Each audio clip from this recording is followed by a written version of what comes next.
right, guys. Oh, look, I forgot to make my title, which I normally make. And in this case, it would say Chapter 13, Lesson 3. And today's lesson is on area. The last lesson on Monday and Tuesday, you were learning about perimeter. Perimeter is like a fence around a shape. And if you're gonna measure the fence around any particular shape, that would be your perimeter. Now today we're gonna do area. So now I wanna measure the size inside the shape, not just the edge, but the inside, okay? So you do that by adding up how many square units there are. So a square with a side length of 1 unit is called a unit square. Here you go, a unit square. All of these are unit squares. So once you shade or cover a unit square, it results in 1 square unit. So all of these are unit squares, but once I shade them in, they become a square unit, and then you can count the ones that are shaded in your area. It'll get clearer in just a minute. If I didn't say, you guys need to be on page 765. All right, so it says to draw it. They want you to draw and shade 2 different rectangles that each have an area of 20 square units. So I'll do the first one in red. And if I go 1, 2, 3, 4, I'm going to come over 1 more. And that will give me 5 square units across the top. And then I want 4 square units in the rows. So now I have 1, 2, 3, 4, 5. 1, 2, 3, 4. So that is 20 square units, and that's what it said I needed to have. Correct? Correct. So so what would be the perimeter of this rectangle? Well, I would have to add up all the sides. So I know my top is 5. My bottom is 5. The left side is 4, and the right side is 4.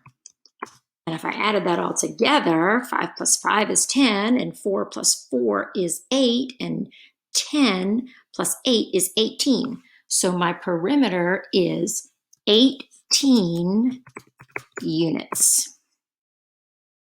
All right? So now it says shade another 20 unit squares so that they form a different rectangle. All right, so I have to cover 20 again. I'm going to use this one, and this time I'm going to go long. It's got to be a different shape. That's what they said. So now I have 1, 2, 3, 4, 5, 6, 7, 8, 9, 10, and then I'm going to push this up, and that gives me 10 columns and 2 rows. So in here I should have 20 square units. And so that's 1, 2, 3, 4, 5, 6, 7, 8, 9, 10, 11, 12, 13, 14, 15, 16, 17, 18, 19, 20. That's what they said. This one has 20 and this one has 20. They're both rectangles, but they're different shapes. I know that up here it said that it needed to be shaded, but if I shade it, then you guys can't see the individual square units on the inside. So for the purpose of teaching, I'm just going to make like a shadow box. All right, and we're going to leave the inside empty so that you guys can count with me. All right, so shade another 20 unit squares so that they form a different rectangle. What is the perimeter of this rectangle? Well, in this case, we have 10 on top and 10 on bottom, 2 on the left side, 2 on the right side. And how much does that equal? 10 plus 10 is 20, 2 plus 2 is 4, 20 plus 4 equals 24. What is the perimeter of your rectangle? It is 24 units. Okay, makes sense? Very good. All right, you can also think of area as the amount of space that's enclosed by a figure. So what is inside of the perimeter? So here they ask you to use a rubber band and a geoboard to make the rectangle shown. So they made this tall rectangle, tall skinny rectangle. What is the area of the rectangle in square units? How many unit squares are enclosed by the rubber band? 1, 2, 3. 3. So the area is 3 square units. Easy peasy. Ooh, this one's a little more complicated, right? How many units squares are enclosed or covered? All right, the figure has no gaps or overlaps, so count the shaded unit squares. Well, we can do that. We are going to say 1, 2, 3, 4, 5, 6, 7, 8, 9, 10, 11, 12, 13, 14, 15, 16, 17, 18, 19, 20, 21, 22, 23, 24. All right, 24. So the area is 24 square units. I bet you guys thought area was going to be really hard. Bet you thought perimeter was going to be really hard. Look how easy that is. You just measure the outside to find the perimeter, and you add up the inside to find the area. That's like something 7th graders work on. And look at you guys handling it like pros. That's because you are math warriors. All right, so let's look down at the bottom. You guys are going to need to copy all of that into your books, and then these answers to these questions also. So the first question is, without drawing, just in your head, see if you can figure it out. Tell how many different rectangles have an area of 5 square units. So if I had 5 squares, how many different rectangle shapes could I make? All right, so the answer is 2. I can make one rectangle that has a length of 1, so like a column of 1, and a width of 5, so like 5 rows. So it would be 1 wide, 5 wide, and 1 long. Or I can do the opposite and make it 5 long and 1 wide. And that would make 2 different rectangles, both having 5 square units. I couldn't make one any other way because I have an uneven number of square units. So I can either go long or tall. All right, how can the term unit square help you to remember that area is measured in square units? Well, that kind of seems silly, doesn't it? How can the term unit square help you to remember that area is measured in square units?